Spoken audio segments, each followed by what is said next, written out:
મોઢે રાખે મૂછું એમ કાંઈ બાપુ ન થવાય અને ખંભે ટીંગાડી દ્યો બંદૂક તો એમાં આ જગતની માલિકો ડાકુ પણ ન થવાય.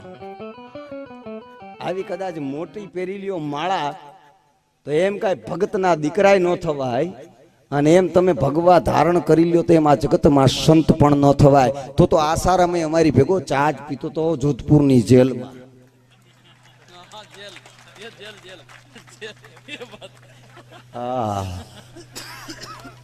મને ભાઈ દલસુ કઈ યાદ કરાવ્યું એટલે એમને એની એક ચોઈસ જ છે ખરેખર. અને હું આવો જ છું જે તમારે સ્વીકારવાનો છે. આવો જ છું, અપલખણો કયો જેવો છું પણ એવો છું પણ તમારો ભાઈ છું પણ ચોખ્ખો છું એ વાત ફાઇનલ. ભેદ નહીં રાખવું ભલા માણસ. હા હા. અને એમાં અમદાવાદની જેલ અને બરોબર દિવાળીનો તહેવાર અને દિવાળીના તહેવારની માલિક ભૂપેન્દ્રસિંહ બાપુ અને આઈ કે જાડેજા સાહેબ ને બધા જેલની મુલાકાતે આવ્યા. એટલે અરે મીડિયા વાળા આવ્યા કારણ કે બધા કેદીઓને સુધારવા અભિયાન ચાલુ હતું, સુધારવાનું એક અભિયાન ચાલુ હતું.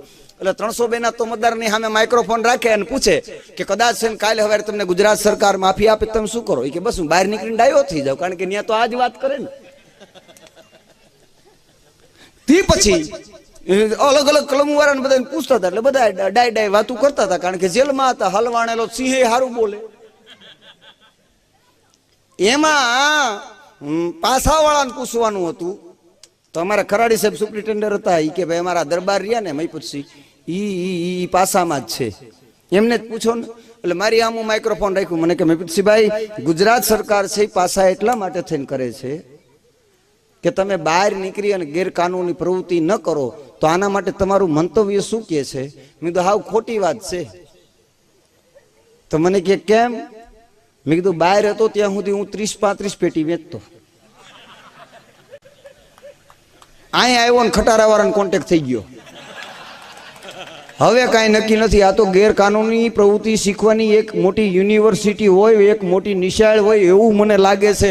ઓલા મીડિયા વાળા કે કટ કટ કટ નો દો, જાવ તેલ પીવા. મારે ક્યાં આમાં કઈ રામ છે ભાઈ?